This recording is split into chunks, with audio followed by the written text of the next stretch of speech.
I got a few screws loose since the days of my youth. It's a Few Screws Loose podcast. Man, I'm much the same. So if I'm faced with open disrespect towards me, I usually, at this point in my life, I usually try to just walk away. Now, the problem with that, with me at least, is the whole what we call rumination. I keep on playing the same scenario over and over and over in my head and getting more and more and more mad.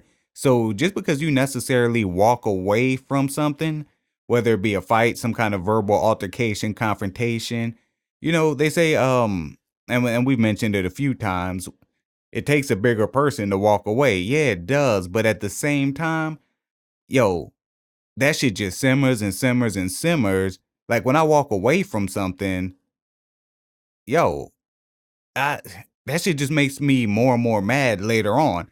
Like, man, I can't believe I let that shit slide, man. I can't believe I didn't do nothing.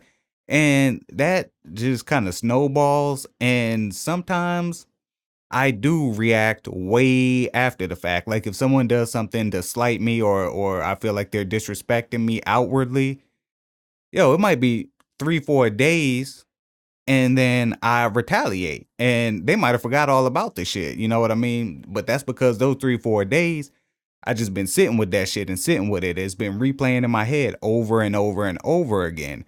So yeah, it does take the bigger person to walk away, but sometimes you torment yourself by walking away and not addressing this shit immediately.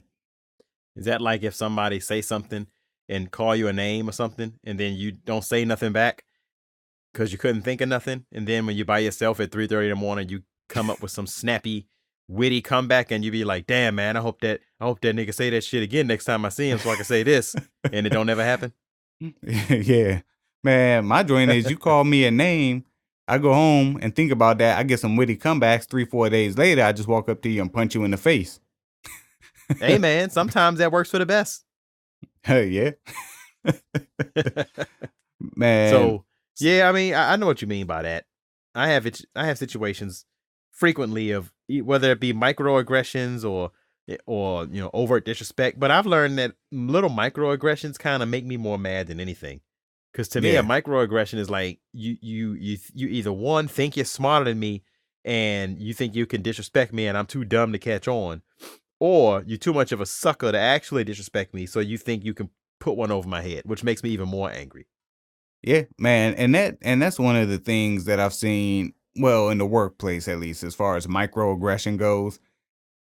People do that shit, and it's like they're testing the waters. They're trying to see how far they can go with you before they get a reaction. So if you don't react immediately, then the next one is going to be a little heavier, and the next one after that's going to be a little heavier, and so on and so forth, until basically they walking around the job or whatever bitching you. But that, yeah, man, it's hard not to react immediately. And much like you too, I choose to avoid, I avoid, because nothing good has ever come out of me, at least, reacting to what I perceive as disrespect or being slighted, or as we like to say in the DC area, being carried.